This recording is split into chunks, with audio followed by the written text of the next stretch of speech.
To Prime Minister's questions, Mike Kane. Welcome back, number one, sir. Mr. Speaker,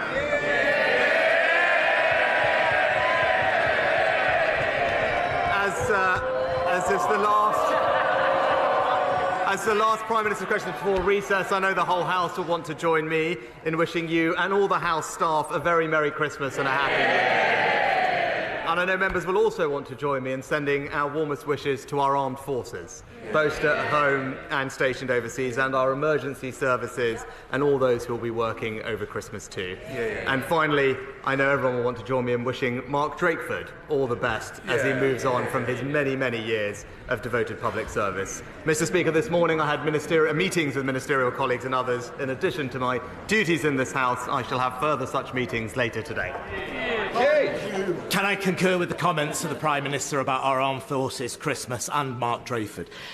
My constituent, Mr. Speaker, Fred Bates, is 74, he has liver cancer and he's a victim of the contaminated blood products scandal.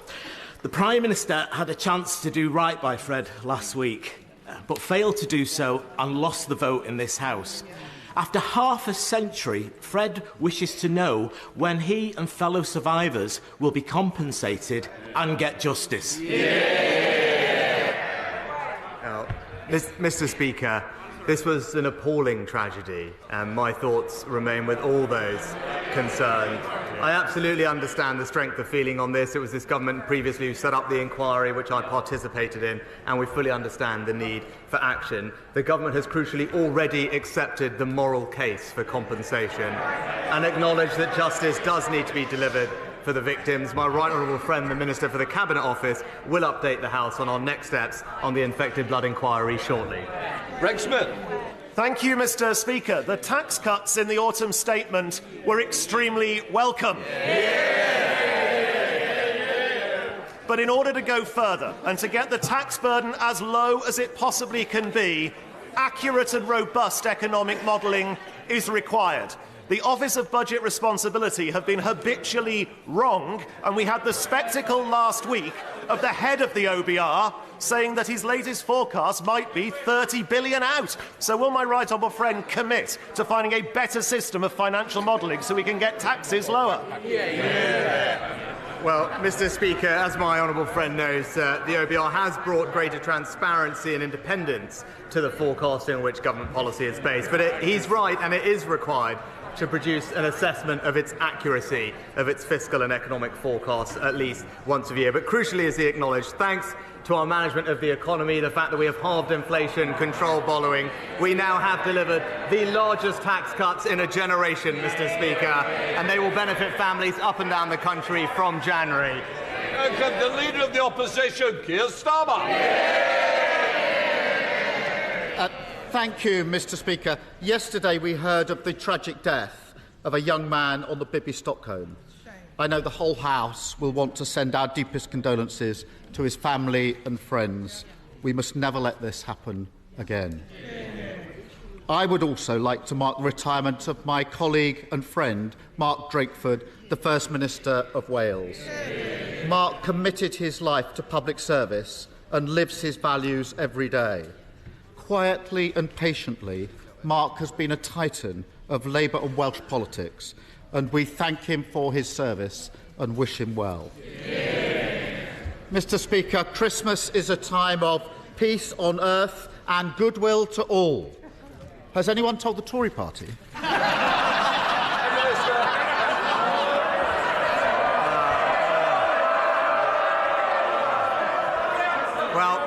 Mr. Speaker, Christmas is also a time for families, and under the Conservatives we do have a record number of them, Mr. Speaker.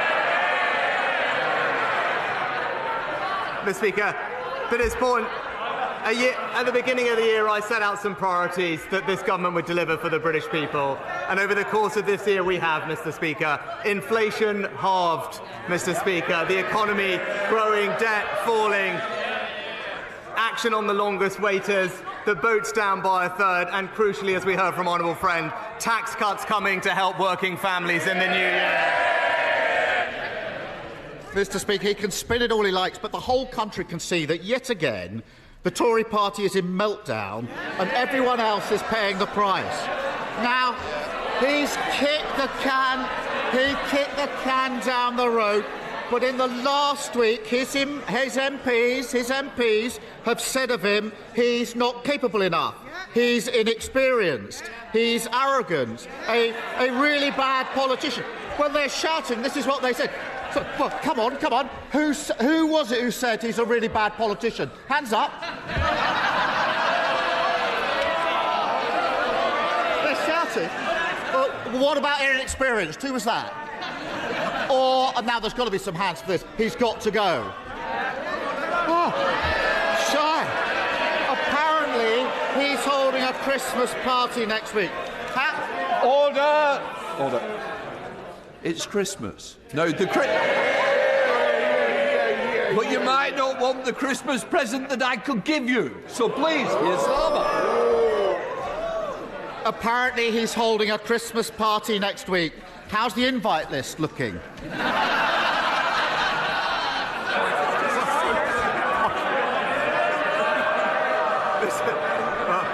Mr. Speaker, I thank the honourable gentleman for all the comments. What I would say to him, he should hear what they have to say about him, Mr. Speaker.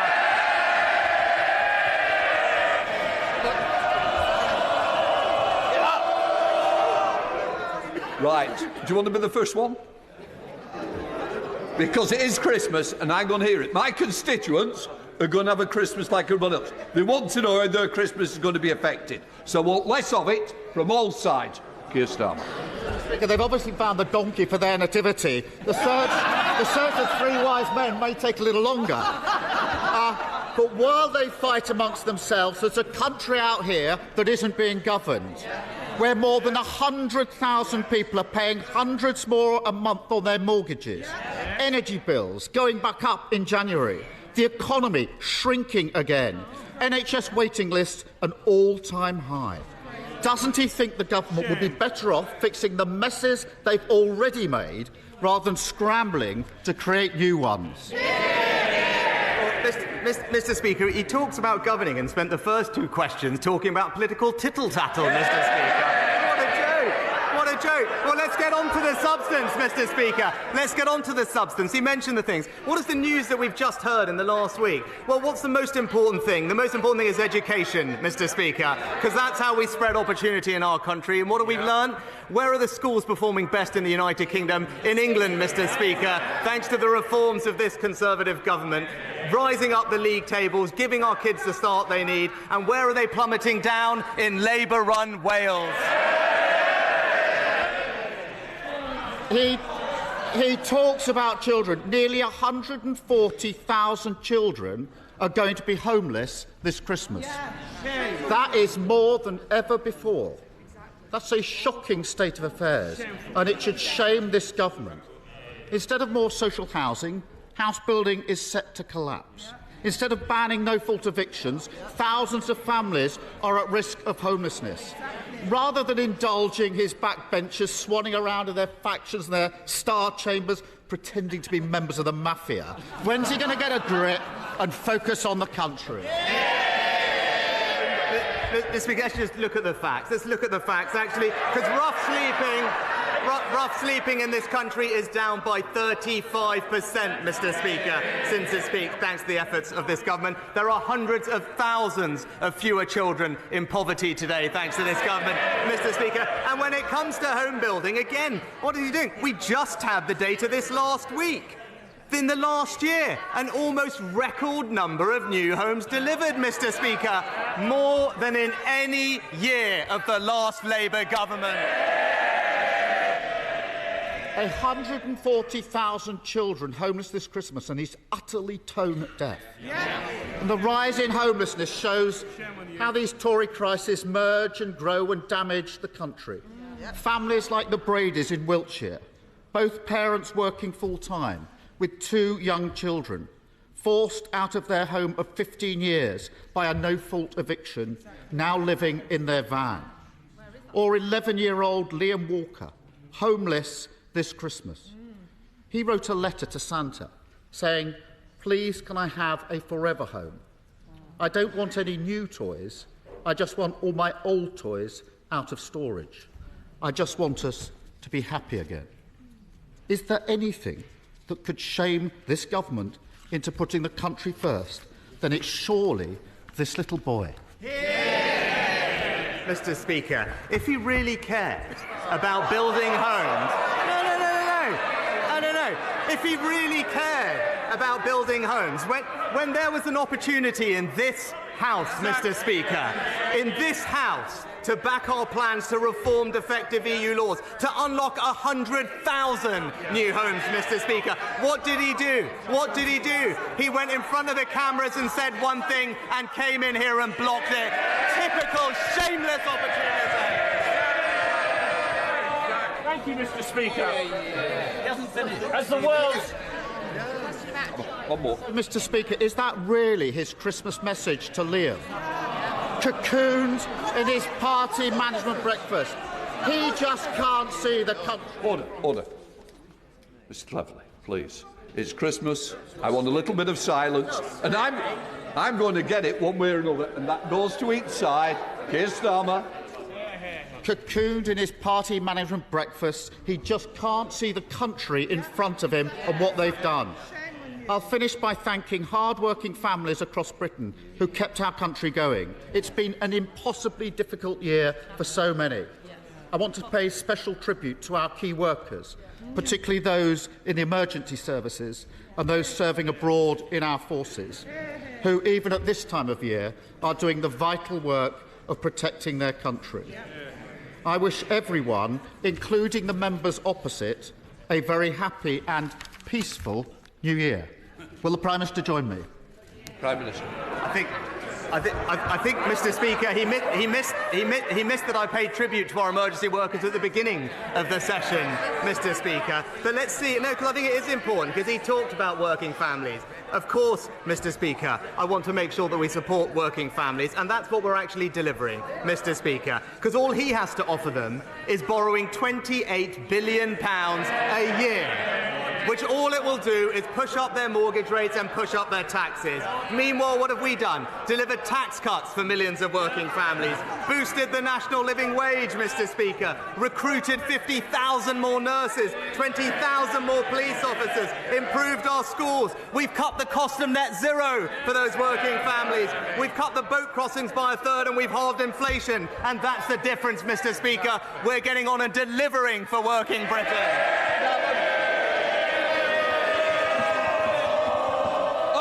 Stephen Hammond. Thank you, Mr. Speaker. As the world struggles to agree the future of the 1.5 commitment, in Wimbledon we're keen to do our bit.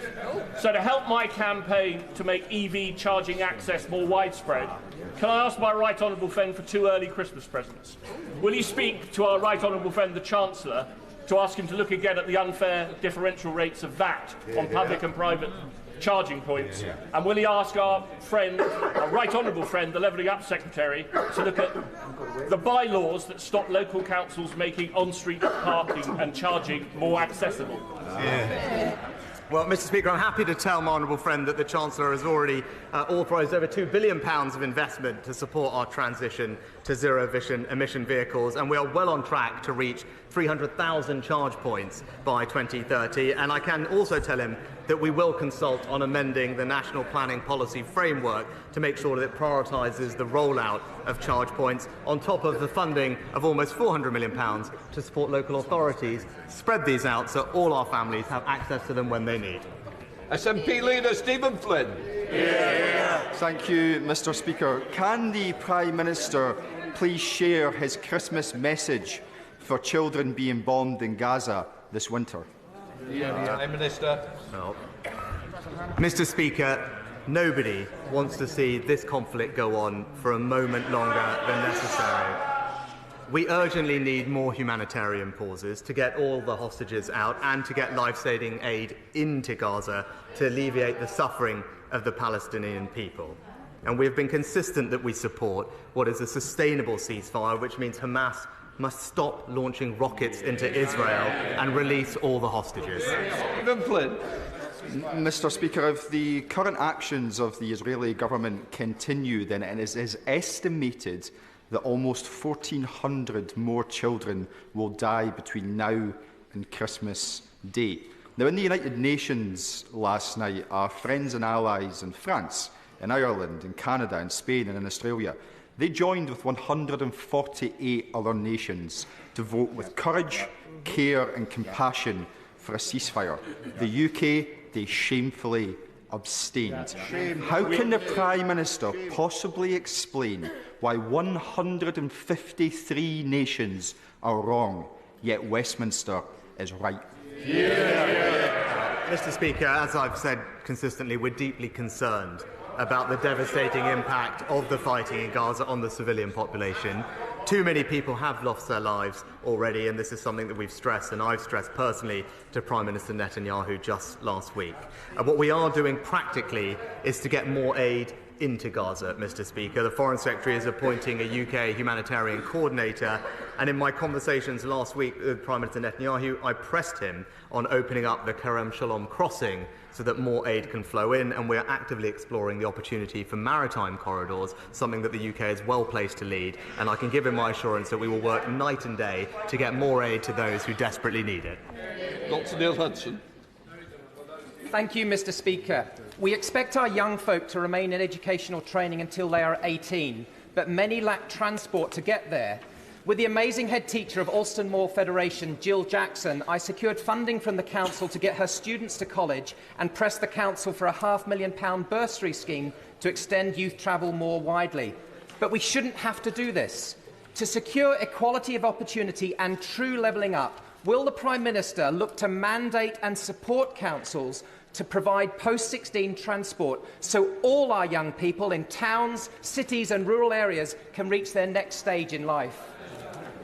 My honourable friend and the head teacher of Alston Moor Federation, Jill Jackson, have done a fantastic job in securing more funding, and I wish her well also, I believe, on her upcoming retirement. As he knows, our school travel policy ensures that no child is prevented from accessing education by lack of transport. Not only do we have home-to-school travel policies, but the 16 to 19 bursary fund can be used to support young people with transport costs, and more generally we're taking action to keep bus fares capped at £2, Mr. Speaker, but I'll happily make sure that my honourable friend gets a meeting with the relevant minister to discuss his proposals further. Donaldson.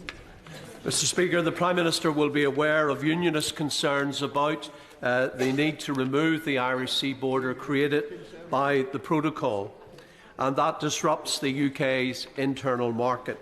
Will the Prime Minister bring forward legislation to amend the UK Internal Market Act and both guarantee and future-proof Northern Ireland's unfettered access to the UK's internal market in all scenarios? Can I thank my right honourable friend? I recognise the need to do more in this area, and I can confirm to him that the government does stand ready to legislate to protect Northern Ireland's integral place in the United Kingdom and the UK internal market, alongside an agreement to restore the executive.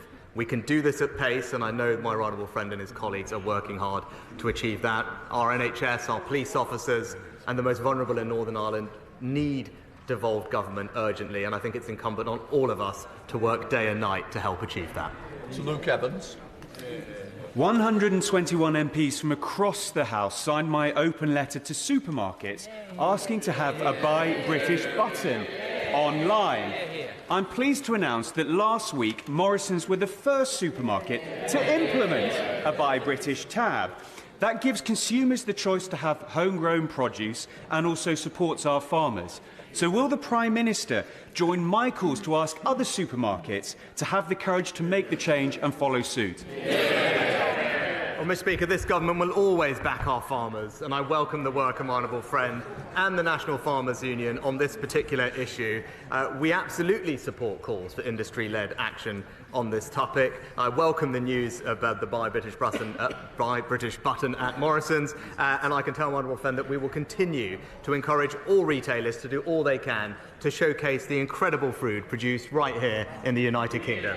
Stephen Timms. Thank you, Mr. Speaker. The marriage plans of thousands of couples were dashed last week by the sudden announcement of a big increase in the salary requirement for a spouse visa.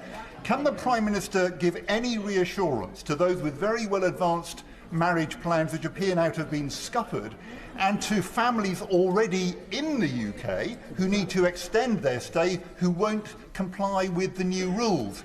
Can he at least offer some transitional help for families, or does his party's support for the family now only apply to the highly paid? Well, Mr. Speaker, we have a long-standing principle that anyone bringing dependents to the UK must be able to support them financially. We should not expect this to be at the taxpayers' expense, and the threshold hasn't been raised in over a decade. It's right that we have now brought it in line with the median salary. The family immigration route, as he knows, does contain provision for exceptional circumstances, but more generally it's also right, and I can tell him, to look at transitional arrangements to ensure that they are fair, and the Home Office are actively looking at this and will set out further information shortly. Colin Mumby-Croft.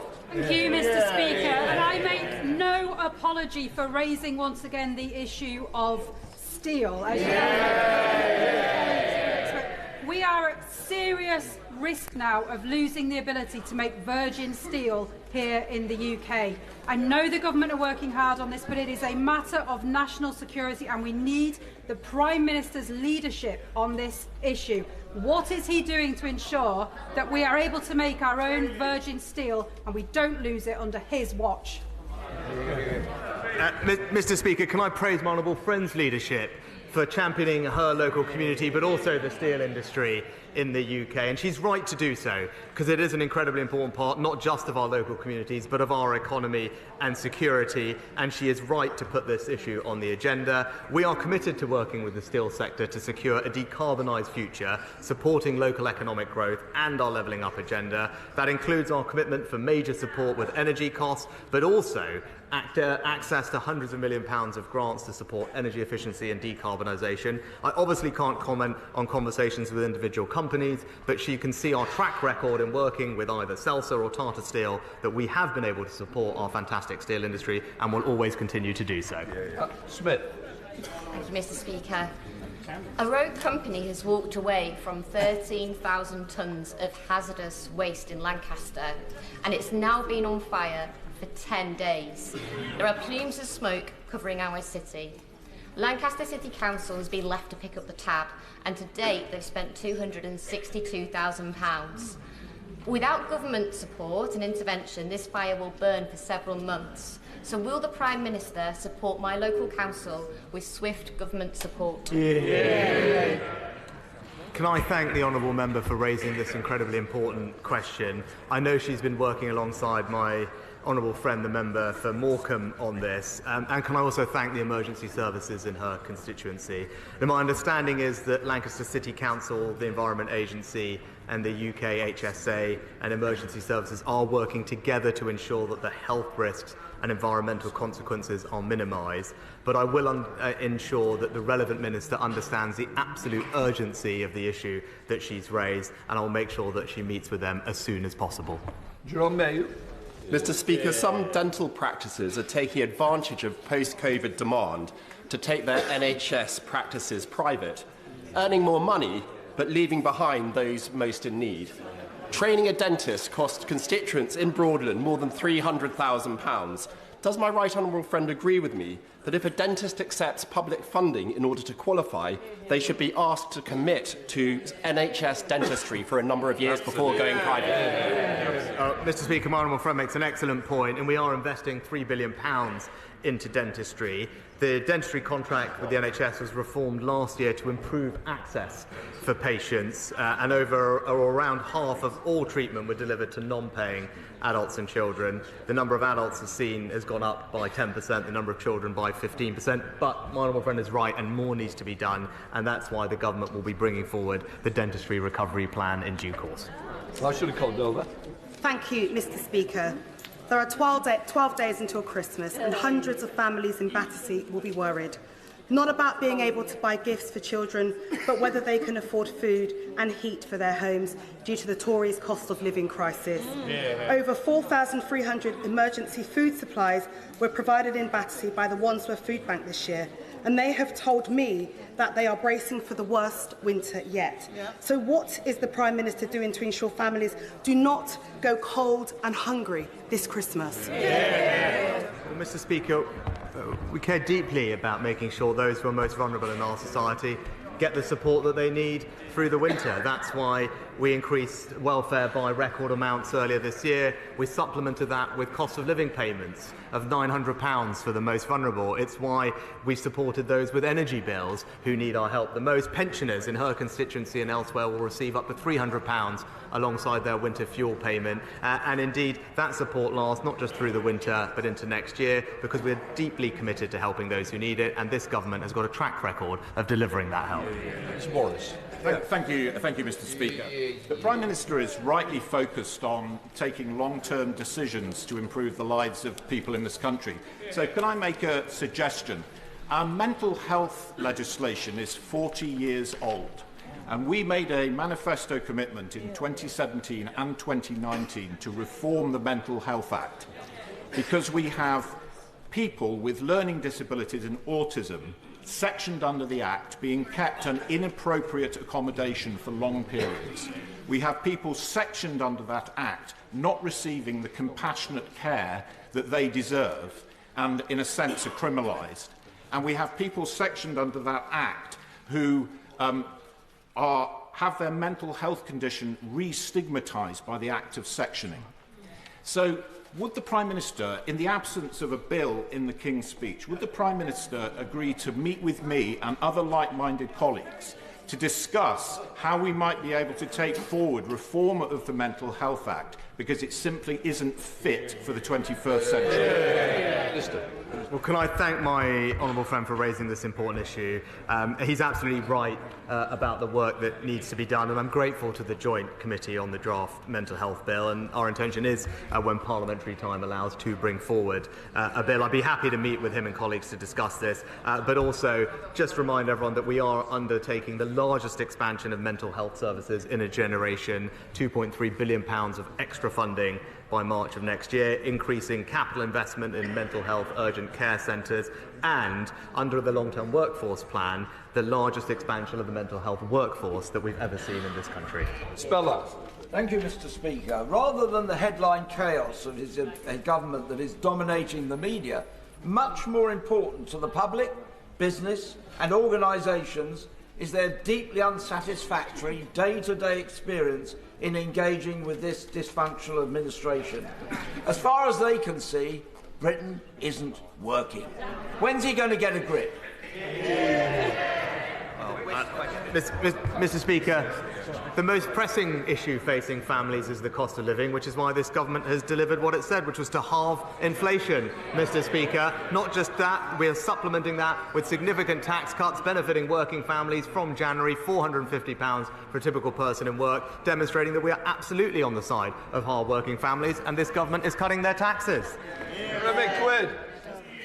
Mr. Speaker, breast cancer survival rates have improved, but we need to go further on harder-to-reach cancers. There is a drop-in in Parliament this afternoon on lobular breast cancer and the research we need. Could my right honourable friend or his excellent new Secretary of State for Health find time in their busy diaries to join us? Well, can I thank my right honourable friend for the work that he does on this specific and important issue. I'm happy to tell him the Health Secretary, I believe, is attending this afternoon's event to hear more about its work, and I can assure him that we're focused on fighting cancer on all fronts: prevention, diagnosis, treatment, research and funding. We are making good progress, but there's always more we can do, and I look forward to hearing from him after this afternoon's event. Thank you, Mr. Speaker. While Home Secretary was in Rwanda signing his new treaty, his department put out a contract to manage small boat arrivals until 2030 at a £700 million cost to the taxpayer. Doesn't this show that even the Home Office doesn't think the Minister's plan will work? It's a total mischaracterisation, Mr. Speaker, of what was put out, which was an advert, not a commitment. But what I can say to the Honourable Lady, I'm glad that she now cares about this issue, not something that we've seen previously from the side opposite, but our track record is clear. We've got the numbers of small boat arrivals down this year by over a third, Mr. Speaker. That's what we're doing about it. The party opposite voting against every measure that we've taken. Thank Thank you, Mr. Speaker. I chair the caucus of 38 Conservative members of Parliament who have Britain's longest river flowing through their constituencies, and we presented a business case to the Chancellor for £500 million to try to manage this river holistically. Our constituencies are now facing flooding every year, with the damage that causes our businesses and our communities. And this evening I have an adjournment debate on flooding of the River Severn. Will the Prime Minister take an interest, because the business case shows a GVA uplift for the West Midlands of over £100 billion if we can manage and tame Britain's longest river? Can I thank my honourable friend for raising this? I do recall he and I spoke about this when I was Chancellor, and I praise him for the work and his leadership on this issue in his local area. I'll make sure the Chancellor does look at the business case, and he will know that we have a significantly increased funding for flood defences to over £5 billion, protecting hundreds of thousands more homes. But if this is an interesting opportunity for the Chancellor to look at it, I'm sure he'll take that up. Christopher Brown. Thank you, Mr. Speaker. Mr. Speaker, what's worse? Losing your WhatsApp messages as a tech bro, losing £11.8 billion to fraud as Chancellor, presiding over the biggest fall in living standards in our history, or desperately clinging on to power when you become even more unpopular than Boris Johnson?